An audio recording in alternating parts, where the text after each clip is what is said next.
Hey guys, welcome to How to Fight Episode 3. This is a series where I teach essential fighting game concepts to beginner players, and today we're going to be talking about the basics of frame data. So a lot of people get a little bit afraid and uncomfortable when they hear words like frame data, and they think it's this big complicated thing, but really it's not complicated at all, and I'm going to break it down for you today. Before you can understand frame data, you have to understand what a frame is. And to do that, I'm going to head over to the browser, where I've got this neat little image here. So if you've ever watched a cartoon or seen a video game or watched anything that's animated, you will have seen frames of animation. Everything that you see moving is made up of these little individual pictures that play one after another. When these images flash fast one after another, it creates the perception of motion. Fighting games typically run at 60 frames per second, and we can use frames to describe how long anything takes to happen in a fighting game. So you might ask, why is knowing frame data important,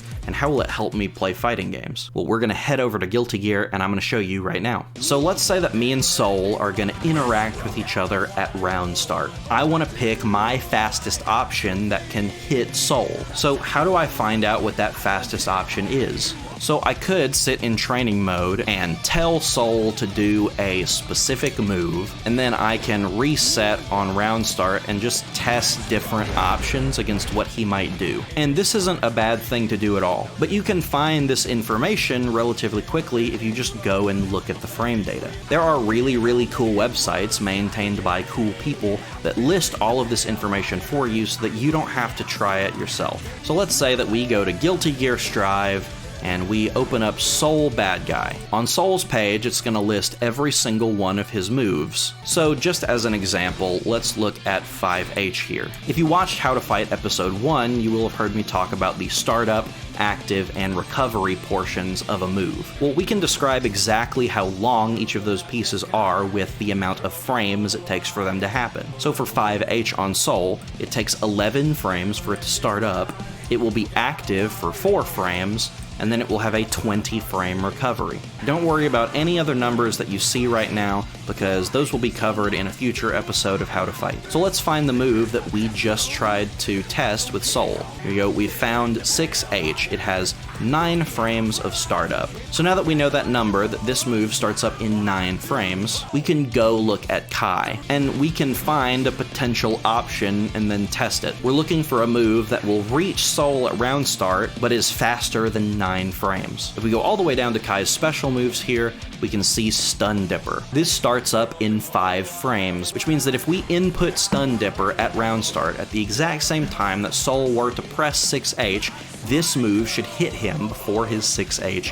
hits us. And we can go over to Guilty Gear and test that theory right now. I'm gonna do this move, and we can see that it hits Soul on round start. And this makes total sense. A move with 5 frames of startup is faster than a move with 9 frames of startup. Now, I want to go ahead and make something clear. You don't need to get bogged down in a ton of numbers or anything to play the game successfully. Some people play without knowing any frame data at all, but understanding what frame data is can help you make some more informed decisions. For example, I don't know the frame data of every single move that Kai has, but I do know what his fastest options are. I know that his fastest light is 5P. I know that Stun Dipper is a 5-frame move, and I know that Vapor Thrust is invulnerable from frame 1 onward, which means that it doesn't matter if a move is faster than it, because nothing can hit me, I'm invulnerable. And I can show you that on round start right here.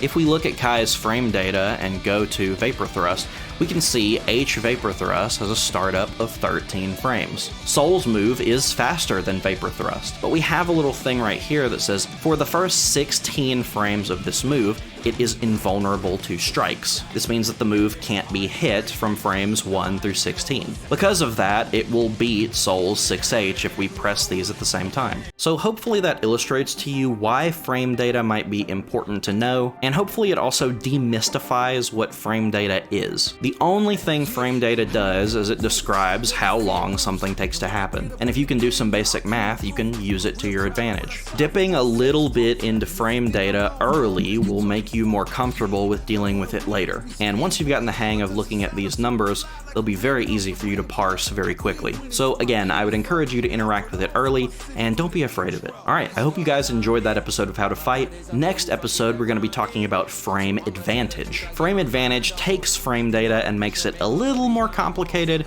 but really it's not that big of a deal. And once you understand frame advantage, you can start to understand a lot about fighting games that you didn't before. So again, hope you enjoyed the video, and I'll see you next time.